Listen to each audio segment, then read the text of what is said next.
For some, former Iowa head coach Lisa Bluter is a mentor. For others, just somebody they see on TV. But for me, what was it like seeing your nephew cover your games all the way to the Final Four? It was awesome. I'm so proud of you, David. She's Aunt Lisa. This aunt is pretty happy and proud of her nephew. It's a family relationship that made the professional path my life took that much more special. Growing up, I spent countless days here at Carver Hawkeye Arena supporting my aunt and her women's basketball team as they competed on the floor. Little did I know my professional life would bring me back to this arena where I grew up, this time on the baseline, shooting the action. My love of sports that led me to where I am today began at those games in Carver. For Lisa, her love for the game of basketball goes back to a gift from her dad. When I was growing up in Marion, my dad put up a basketball hoop in the backyard for my two older brothers, and they could care less about it. And I was out there wearing out the grass and breaking windows, and so I'm the one that kind of took to it right away. And I mean, at a pretty young age, I mean, like 6, 7 years old, and my parents took me to like the YMCA and the Salvation Army League so that I could be a part of it. Going back to her time at Linn-Mar, Lisa says basketball has given her countless opportunities. My love for sports was young in my life and certainly grew at Linn-Mar, but then it gave me an opportunity to go on and play basketball in college. And I was a first-generation college attendee, so I don't know that I would have went to college without basketball. So I'm very, very grateful for what, basketball has done for me. In many ways, Lisa's career has been about people and relationships. A big one has been her multi-decade professional relationship and friendship with Jan Jensen and Jenny Fitzgerald.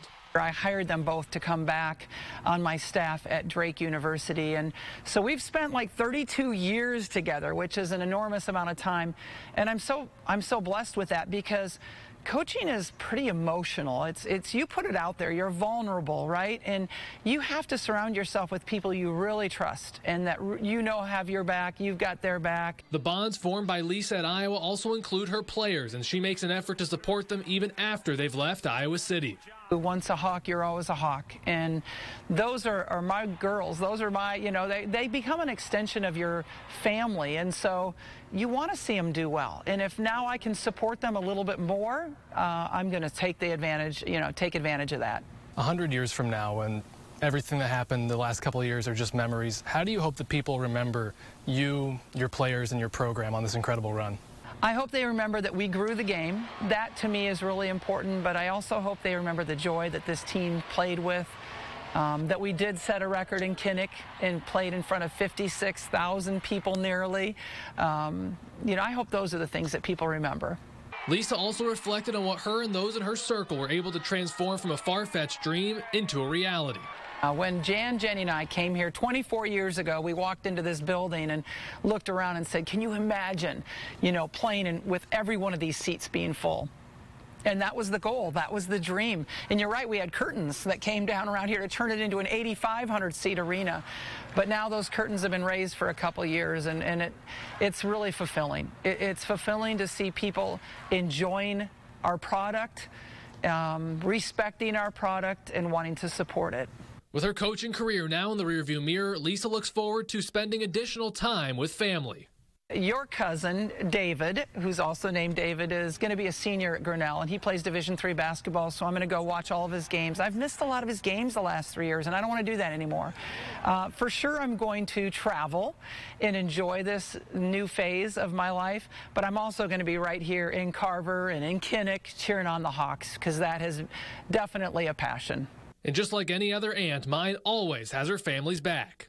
That you need a raise, probably. I think that's probably really important. In Iowa City, David Warrington, News 7, KWWL.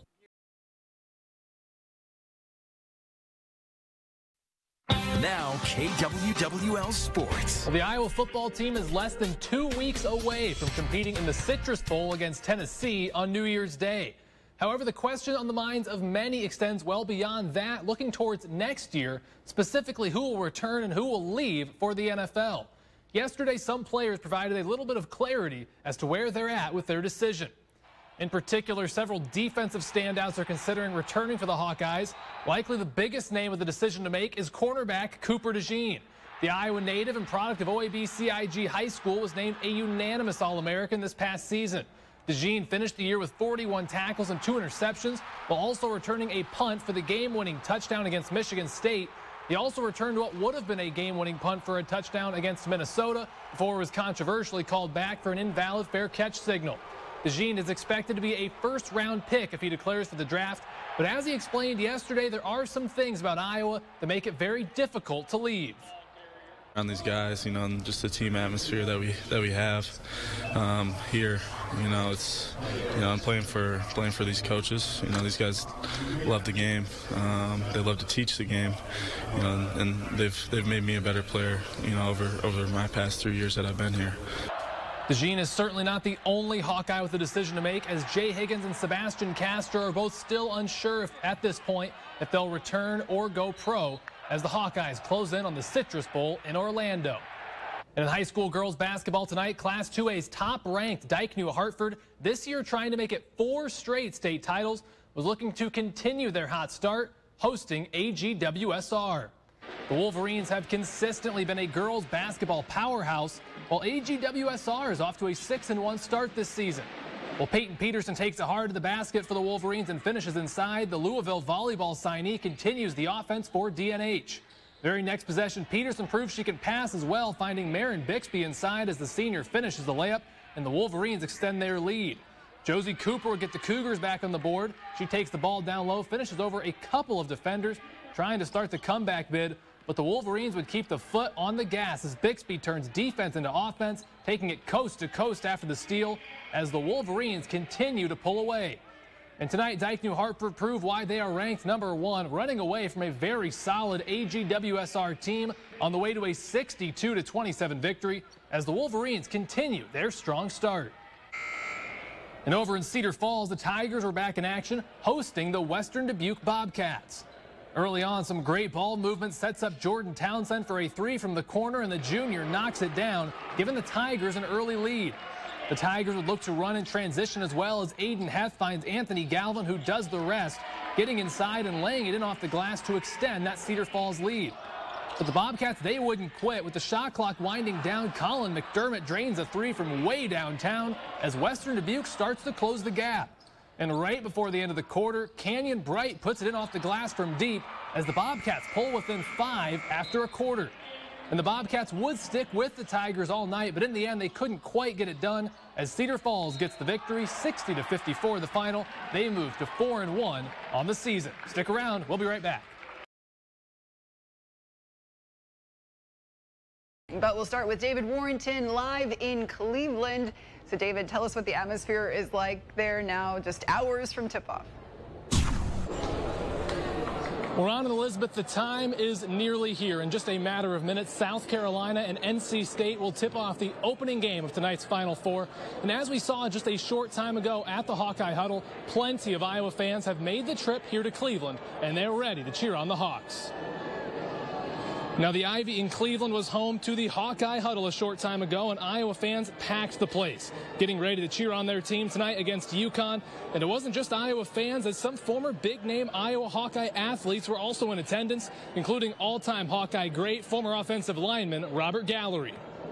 It's very exciting. It's to be at this level for these women. It's what this program's done.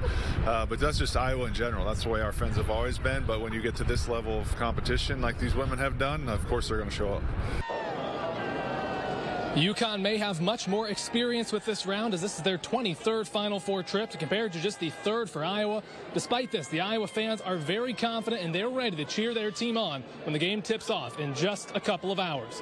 And the time for talk is nearly over here in Cleveland, as Iowa and UConn will tip off tonight in just a matter of hours after the conclusion of the opening matchup between South Carolina and North Carolina State. Mark Woodley will have more ahead of this Final Four bout coming up tonight in sports. Live in Cleveland, David Warrington, News 7 KWWL. A week ago here at Kinnick Stadium, the Hawkeyes suffered the ultimate heartbreak, losing a last-second game to arch rival Iowa State. This week, the Hawkeyes were looking to bounce back in a big way. The Hawkeyes were ready to go, excited to be back in front of a packed Kinnick Stadium. It was a slow first quarter for the Iowa offense, but Caleb Johnson went right back to work, breaking off a big run into Trojan territory. But the Troy defense stood tall, stuffing Johnson on 4th and 1 as the first quarter ends scoreless. Early second quarter, Johnson finds the end zone, plunging in from 4 yards out as Iowa leads 7-0. But the Trojans responded with a bang as Matthew Caldwell drops a dime to Devontae Ross for a 63-yard score, and we're tied at 7.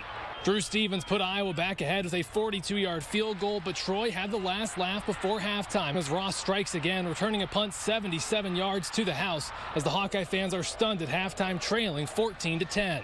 In the second half, a new wrinkle to the Hawkeye offense as Brendan Sullivan comes in at quarterback in the red zone and pitches it to Addison Estrenga for a 2-yard touchdown. And the defense joined in on the fun as Jamari Harris picks it off and takes it to the house, the first touchdown of Harris's college career. To be honest, I blacked out. I blacked out. I just knew I had to get in the end zone, and once I got in there, I thought I could. I blacked out. The next thing I know, I'm on the sideline, everybody hitting my head. It feels good. It feels really good. It really still hasn't hit me yet. I'm really excited that we got this win. Johnson broke away again in the fourth quarter, part of a 173-yard day for him as Iowa rolls after halftime to a 38-21 victory as Johnson continues to shine. My first 2 years here, I was so used to just using my speed on people because that's how I was in high school. So now it's just me knowing that people are faster than me. It kind of hurt a little bit because, you know, I'm used to just outrunning everybody. So I'm like, oh. So now it's just me knowing that and just me putting my strength, using my strength and put my feet and my head down and just going. The Hawkeyes hit the road next week to take on Minnesota, and they'll certainly be looking to bring the Floyd of Rosedale back here to Iowa City. That game next week, 6:30, right here on KWWL. In Iowa City, David Warrington, News 7, KWWL. Welcome back. Tonight is a renewal of one of the state's oldest rivalries, the Denver Cyclones and Wapsie Valley Warriors. These two teams are very close together, and tonight, David Warrington got a chance to go out and see this big rivalry.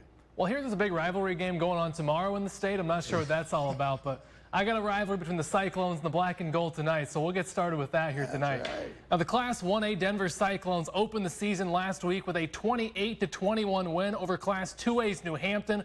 The Class A Wapsie Valley Warriors lost last week to Class 2A's Jessup. Denver has won the last 3 games in this series, including a 39-18 win last fall.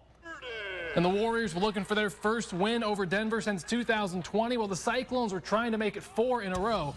As we all know, anything can happen in a rivalry game. Wapsie Valley driving here on their first possession. Kanan Decker takes the snap and keeps it himself, and he is dangerous with the football, fighting for every yard as he's finally dragged out of bounds and moves the chains. Later on in that possession, the Warriors go to Garrett Miller, and he goes to the end zone. The senior opens the scoring as the Warriors lead 7-0, and they get that student section on their feet there at Wapsie Valley. Next possession, Cyclones looking to get the offense moving, but the pass is tipped by Dallas Tissue, and it's intercepted by Decker as the quarterback is making plays on both sides of the ball. Here he quickly turns defense into offense, finding open space and crossing the goal line for a 14-0 Wapsie Valley lead, giving those Warriors cheerleaders some work to do. Jackson Yeager trying to get the Cyclones in gear. And on this one, he goes way down the field, connecting with Ethan Ryder for a big gain, setting them up in the red zone, but they would be held out of the end zone. Moving ahead now, late second quarter, Warriors trying to strike again before the break. Hunter Curley takes the handoff and finds some space, moving the chains as Wapsie Valley tries to punch it in. But as Decker drops back to pass, those plans are shattered by Will Lockhart, laying the big hit and ending the first half with a sack.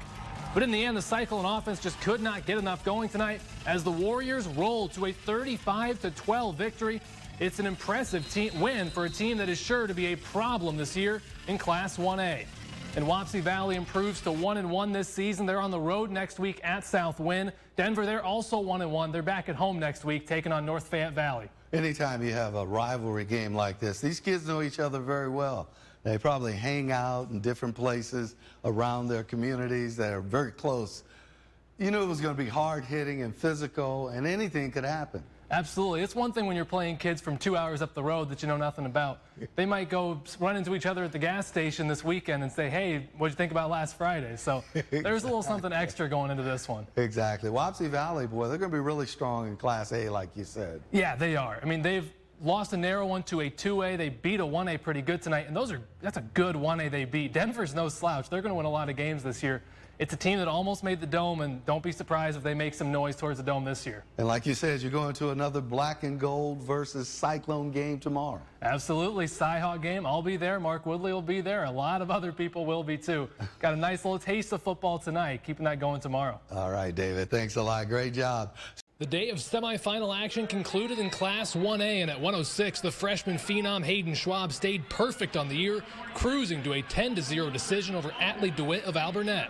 He'll have a chance to end his freshman season a state champion. I know how hard I've worked for this, and I mean, I don't want to say like I expected it, but I mean, I have expectations for myself, and I mean, I kind of came in here thinking that's what I was going to do. At 113, Gavin Landers of Denver put together a strong performance and held on for a 3-0 decision victory. At 120, the best name in wrestling, Rowdy Neighbor, punched his ticket to the finals as the Alburnett standout cruised to a 9-1 victory.